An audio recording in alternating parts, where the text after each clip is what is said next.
आपने कभी सोचा है कि कुछ लोग बहुत खाना खाते हैं फिर भी उनका वजन नहीं बढ़ता, वे पतले रहते हैं। लेकिन कुछ लोग बहुत कम खाना खाते हैं फिर भी उनका वजन बढ़ता रहता है। कुछ लोग गर्मियों में भी एसी में बैठना पसंद नहीं करते, उन्हें एसी में भी ठंड महसूस होती है। और कुछ लोग सर्दियों में भी पंखा लगाकर सोते हैं। ये कोई इत्तेफाक नहीं है, ये आपका बॉडी टाइप है, जिसे आयुर्वेद में प्रकृति कहा जाता है। ये वातज, पित्तज या कफज हो सकती है, या फिर ये मिलीजुली भी हो सकती है। आज की वीडियो में हम जानेंगे कि आखिर ये प्रकृति क्या है, और आपके लिए जानना इसलिए बहुत जरूरी है क्योंकि इसी से संबंधित आपको बीमारियां होती हैं। और अगर आपने अपनी प्रकृति को जान लिया तो आप ये भी समझ सकते हैं कि आप कौन कौन सी डाइट में चेंजेस करके अपनी बीमारियों को रिवर्ट कर सकते हैं और खुद को लंबे समय तक स्वस्थ रख सकते हैं। आपके बाल कैसे दिखते हैं, आप कैसे चलते हैं, आप कैसे बोलते हैं, ये सब आपकी प्रकृति पर निर्भर करता है। तो आज की ये वीडियो बहुत ही इंटरेस्टिंग है। इसमें मैं आज आपके साथ एक क्वेश्चनर खेलने वाली हूँ, यानी मैं आपको कुछ सवाल दूंगी और आप उसका आंसर लिखते जाएंगे।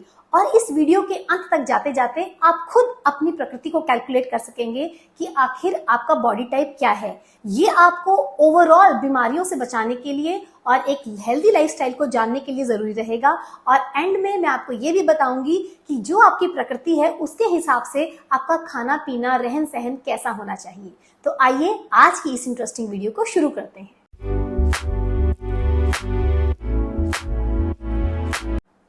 इस क्वेश्चनर को स्टार्ट करने से पहले अब आप अपने साथ एक कागज और पेन रख लीजिए, या फिर अपने नोट्स आप मोबाइल में भी बना सकते हैं। तो आइए अब शुरू करते हैं इस क्वेश्चनर को। पहला प्रश्न, आपका बॉडी स्ट्रक्चर कैसा है? क्या आप दुबले नजर आते हैं? क्या आपका मीडियम सा बॉडी स्ट्रक्चर है, या आप मोटे नजर आते हैं? आपने इसका उत्तर अपनी ईमानदारी से देना है और ये सोचकर देना है कि आप लंबे समय से कैसे नजर आते हैं। अगर आपने कोई दवाइयों का इस्तेमाल किया है या वेट कम करने के लिए कुछ मेडिसिन खाई है या किसी बीमारी से निकले हैं, उसको आपने ध्यान नहीं देना है। आप नॉर्मली कैसे नजर आते हैं इसके हिसाब से आपने इसका आंसर देना है। तो अगर 1 का आंसर 1 है, 2 है या 3 है, तो प्रश्न नंबर 1 के आगे जो भी आप हैं उसके हिसाब से आप लिख लीजिए, 1 के आगे 2 या 3 जो भी है। प्रश्न नंबर 2, आपका वजन कैसा रहता है? पहला, आप वजन बढ़ाने की बहुत कोशिश करते हैं लेकिन वजन बढ़ता नहीं है, 1 या 2 किलो बढ़ जाए फिर वापस उतना ही हो जाता है। दूसरा, आप अपना वजन बढ़ाने के लिए कोई कोशिश नहीं करते, वजन आपका ऑलमोस्ट मॉडरेट रहता है, और अगर थोड़ा बहुत वजन बढ़ भी जाए तो उसको आप आसानी से घटा भी लेते हैं। तीसरा, आपका वजन बहुत जल्दी बढ़ता है और उसको कम करने के लिए आप काफी कोशिश करते हैं तो भी उसमें कामयाब नहीं होते, यानी आपका वजन बढ़ता ही रहता है। इसका उत्तर आप इस हिसाब से दीजिएगा, अगर आपने कोई ट्रीटमेंट ली है तो उसको कंसीडर नहीं करना है, नॉर्मली आपका जैसा वजन रहता है उस हिसाब से ही इसका आंसर देना है। प्रश्न नंबर 3, आपकी स्किन टाइप कैसी है? पहली, आपकी स्किन बहुत ड्राई रहती है, खुश्क रहती है, और आपको बार बार किसी क्रीम की, लोशन की या मॉइस्चराइजर लगाने की जरूरत पड़ती रहती है। दूसरा, आपकी स्किन काफी ऑयली रहती है और गर्मियों में अक्सर आपको पिंपल्स या दाने निकल आते हैं। तीसरा, आपकी स्किन ऑलमोस्ट अच्छी रहती है, आपके फेस पे चमक रहती है और आपको किसी भी तरह की कोई क्रीम की कोई खास जरूरत महसूस नहीं होती। प्रश्न नंबर 4, आपके बाल कैसे नजर आते हैं? अगर आपने कोई हेयर ट्रीटमेंट लिया है तो उसको कंसीडर नहीं करना है, आपके नॉर्मल कैसे बाल है उसके हिसाब से ही इस प्रश्न का उत्तर देना है। पहला, क्या आपके बाल बहुत ड्राई रहते हैं, खुश्क हैं, आपके बाल कर्ली हैं या फिर फ्रिजी हैं, मैनेज करना थोड़ा मुश्किल होता है, घुंघराले बाल हैं? दूसरा, आपके बाल अच्छे हैं लेकिन पतले हैं और उम्र से पहले सफेद भी हो रहे हैं? तीसरा, आपके बाल काफी घने हैं, लंबे हैं, काले हैं और आपको किसी तरह की उन पे कुछ लगाने की जरूरत नहीं पड़ती। प्रश्न नंबर 5, आपका बॉडी टेम्परेचर कैसा रहता है? पहला, आपको बहुत ठंड महसूस होती है और आपको धूप में बैठना अच्छा लगता है। दूसरा, आपको गर्मियों में खासकर बहुत बेचैनी महसूस होती है, धूप में आपको बाहर जाना मुश्किल लगता है और आप सर्दियों का इंतजार करते हैं। तीसरा, आपको सभी मौसम कंफर्टेबल रहते हैं लेकिन गर्मी में कुछ आप परेशान होते हैं, लेकिन फिर भी सब कुछ मैनेजेबल रहता है। प्रश्न नंबर 6, आधा घंटा एक्सरसाइज करने के बाद आपको कितना पसीना आता है? पहला, आपको काफी कम पसीना आता है। दूसरा, आपको बहुत पसीना आता है, आपकी पूरी कमीज पसीने से भीग जाती है। और उस पसीने में कुछ दुर्गंध यानी स्मेल भी होती है। तीसरा, आपको पसीना मॉडरेट सा रहता है, बहुत ज्यादा नहीं होता, लेकिन जब ह्यूमिड मौसम होता है तो उस समय आपको पसीना ज्यादा रहता है, लेकिन ओवरऑल आप कंफर्टेबल रहते हैं। प्रश्न नंबर 7, आपकी नींद कैसी है? पहला, आपकी नींद बहुत टूटती है, थोड़ी सी आवाज आने पर ही आपकी नींद खुल जाती है और कई बार रात को सोने में भी आपको प्रॉब्लम होती है, नींद आती ही नहीं। दूसरा, आपको काफी अच्छी नींद आती है और सुबह आप पूरी ताजगी के साथ उठते हैं और अपने काम पर जाने के लिए तैयार हो जाते हैं। तीसरा, आपको काफी गहरी नींद आती है, लेकिन आपको सुबह बिस्तर से उठना बहुत बुरा लगता है और बड़े जबरदस्ती मन को मनाते हुए आप सुबह उठते हैं। प्रश्न नंबर 8, आपकी आंखें कैसी नजर आती है? पहला, आपकी आंखें बहुत छोटी हैं और कई बार आपको आंखों में ड्राइनेस या खुश्की सी महसूस होती है। दूसरा, आपकी आंखें मीडियम साइज की हैं और गर्मियों में कई बार आंखों में लाली सी महसूस होती है। तीसरा, आपकी आंखें बहुत बड़ी हैं साइज में और आपकी आई लैशेस भी बड़ी बड़ी हैं और बहुत सुंदर है। प्रश्न नंबर 9, आपको भूख कैसी लगती है? पहला, कभी भूख लगती है, कभी नहीं लगती। किसी दिन बहुत अच्छी भूख लगती है और किसी किसी दिन खाना खाने का दिल करता ही नहीं। दूसरा, आपको बहुत जल्दी जल्दी भूख लगती है और आप जो भी खा लेते हैं बड़े जल्दी हजम भी हो जाता है। तीसरा, आपको बहुत ज्यादा भूख नहीं लगती और आप व्रत भी बड़े आराम से रख लेते हैं, आपको कोई परेशानी महसूस नहीं होती। प्रश्न नंबर 10, आपकी डाइजेशन कैसी है? पहला, आपको अक्सर कब्ज रहती है, पेट खुलकर साफ नहीं होता और खाना खाने के बाद कई बार थोड़े गैसी भी हो जाता है, भारीपन सा भी हो जाता है। दूसरा, आपको खाना काफी अच्छा डाइजेस्ट हो जाता है, कई बार हल्की फुल्की एसिडिटी या जलन सी महसूस होती है, लेकिन सुबह पेट आपका खुलकर साफ हो जाता है। तीसरा, आपको खाना खाने के बाद हल्की सी भारीपन सा महसूस होता है और खाना खाने के बाद सोने का मन भी करता है। खाने की डाइजेशन काफी स्लो रहती है और पेट साफ हो जाता है, लेकिन समय ज्यादा लगता है। प्रश्न नंबर 11, आपका अपने काम में फोकस या कंसंट्रेशन कैसा रहता है? पहला, आप जब कोई काम शुरू करते हैं तो उस समय आपके दिमाग में बहुत सारे विचार आते हैं, बहुत सारे थॉट्स आते हैं, जिसकी वजह से आप एक पर भी पूरी ढंग से कॉन्सेंट्रेट नहीं कर पाते। दूसरा, आपका बहुत अच्छा फोकस रहता है और आप उस काम को शुरू करते हैं और उसको अंत तक लेकर जाते हैं, लेकिन अगर आपको बीच में कोई डिस्टर्ब करे तो आपको बहुत गुस्सा आता है।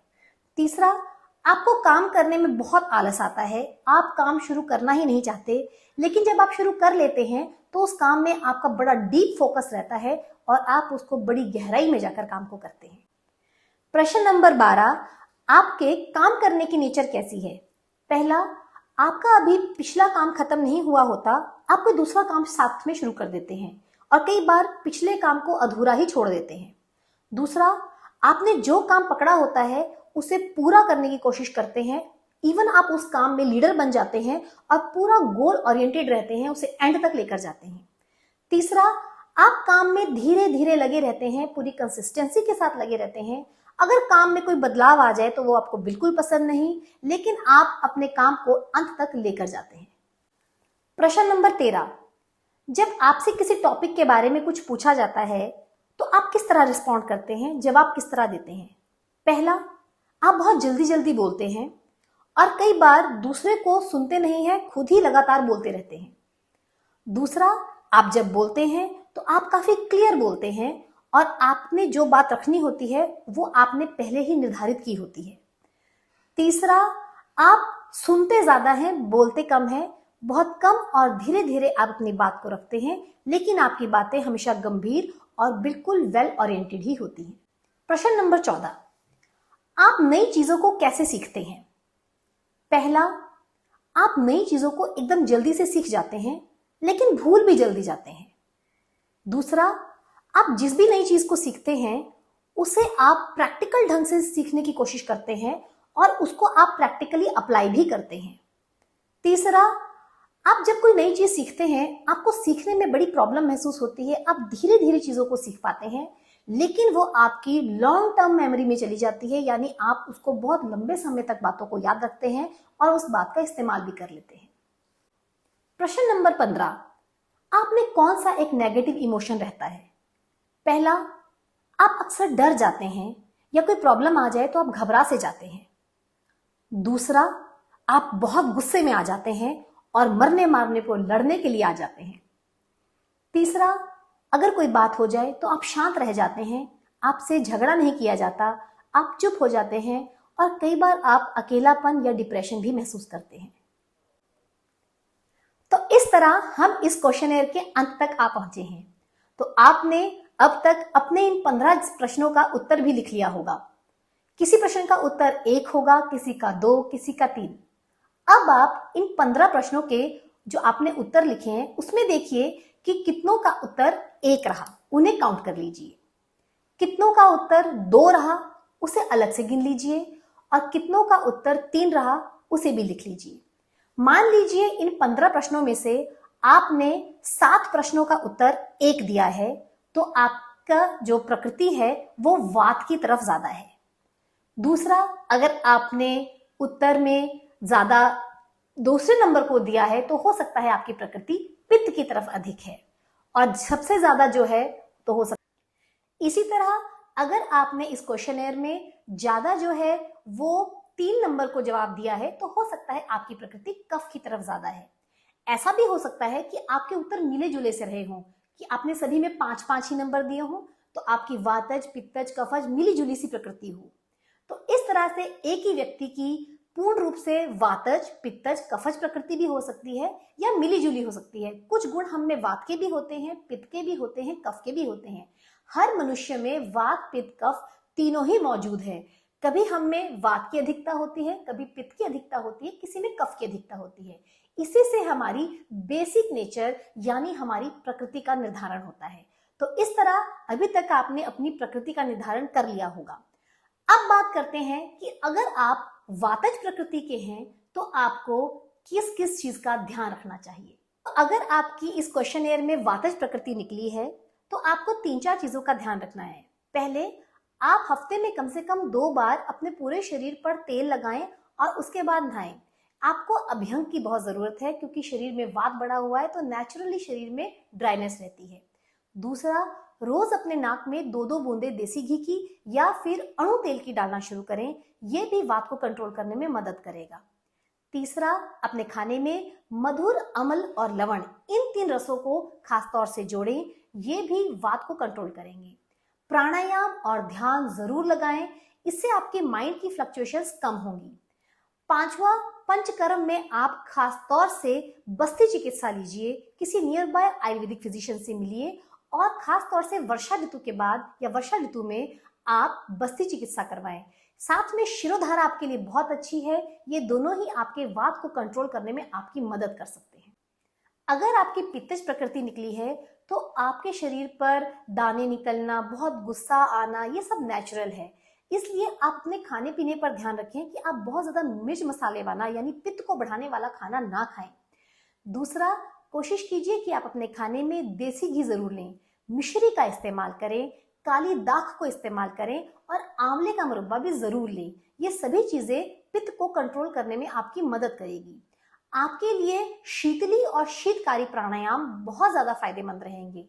शिरोधारा भी आपके लिए बहुत फायदेमंद है, और आपके लिए खास तौर से पंचकर्म में विरेचन चिकित्सा करवानी चाहिए। विरेचन करवाने से जो पित्त है वो नेचुरली शरीर से बाहर निकाल दिया जाता है और आपके शरीर का नेचुरल पित्त मेंटेन रहता है। तो साल में 1 बार जरूर अपना पंचकर्म चिकित्सा में विरेचन जरूर लें, ये आपके पित्त को मेंटेन करने में हेल्प करेगा और आप लॉन्ग टर्म तक हेल्दी रहेंगे। आपकी प्रकृति अगर कफज निकली है तो 3-4 चीजों का ध्यान रखें। क्योंकि आपका कफ बढ़ा हुआ है तो अगर आप दिन में सोएंगे तो आपको मोटापा हो सकता है, शुगर हो सकती है, और अगर आप एक महिला हैं तो आपको पीसीओडी की प्रॉब्लम भी हो सकती है। इसलिए दिन में खाना खाने के बाद ना सोएं। दूसरा, आपके लिए मिलेट्स बहुत अच्छे हैं क्योंकि ये धीरे धीरे डाइजेस्ट होते हैं और शरीर में कफ को नहीं बढ़ने देते, इसलिए आप मिलेट्स का इस्तेमाल अपनी डाइट में कर सकते हैं। पुराना शहद भी आपके लिए बहुत अच्छा है। आप अपने खाने में पुराना शहद जोड़ें, लेकिन इसको ठंडे पानी में लेना है, यानी नॉर्मल पानी में लेना है, गर्म पानी के साथ शहद का इस्तेमाल नहीं करना है। जौ की रोटी भी आपके लिए बहुत अच्छी है, और आप कभी कभी लस्सी भी जरूर पीजिए, जिसे तकर कहा जाता है। ये भी आपके कफ को मेंटेन करने में आपकी मदद करेंगे। रेगुलर आप सूर्य नमस्कार कीजिए। सूर्य नमस्कार कफ को मेंटेन करने में हेल्प करेगा और आपका वजन भी मेंटेन रहेगा। इसके साथ साथ आपके लिए वमन बहुत अच्छा है। पंचकर्म चिकित्सा में वमन चिकित्सा साल में एक बार बसंत ऋतु में जरूर करवाएं। ये आपके कफ को मेंटेन करने में हेल्प करेगा और साथ में आपको आने वाली बीमारियों से बचाए रखेगा। कि प्रकृति आखिर है क्या? जब हम अपनी माँ के गर्भ में ही होते हैं तभी हमारी प्रकृति का निर्धारण हो जाता है। हमारी माँ ने उस समय भोजन में क्या लिया था, कैसा आहार विहार था, कैसे विचार थे, और साथ में हमारे कुछ पूर्व जन्मकृत कर्म भी निर्धारित करते हैं कि हमारी प्रकृति आखिर क्या होगी। ये भी जानना जरूरी है कि जो हमारा शरीर है ये पंच भौतिक बना हुआ है, यानी इसमें 5 तरह के घटक हैं जिसे 5 एलिमेंट्स कहा जाता है। इसमें पृथ्वी, जल, अग्नि, आकाश और वायु, ये 5 भौतिक जिसे 5 एलिमेंट्स कहा गया है, ये मौजूद होते हैं। जिस मोबाइल पर आप अभी मुझे देख रहे हैं ये मोबाइल भी इन्हीं 5 एलिमेंट्स का बना हुआ है और हमारा शरीर ये भी इन्हीं 5 एलिमेंट्स का बना हुआ है। यानी ये जो पंच भौतिक गुण है ये ना सिर्फ हमारे बाहर की दुनिया में बल्कि हमारा शरीर भी इसी से बना हुआ है। और ये वात पित्त कफ जो 3 तरह की प्रकृति है ये भी इसी से बनी हुई है। आकाश और वायु मिलकर वात का निर्माण करते हैं, अग्नि और जल मिलकर पित्त का निर्माण करते हैं और पृथ्वी और अग्नि मिलकर कफ का निर्माण करती है। इस तरह वात पित्त कफ का निर्माण होता है जिससे हमारी मूलभूत प्रकृति का निर्माण होता है, यानी हम अपने अस्तित्व में आते हैं।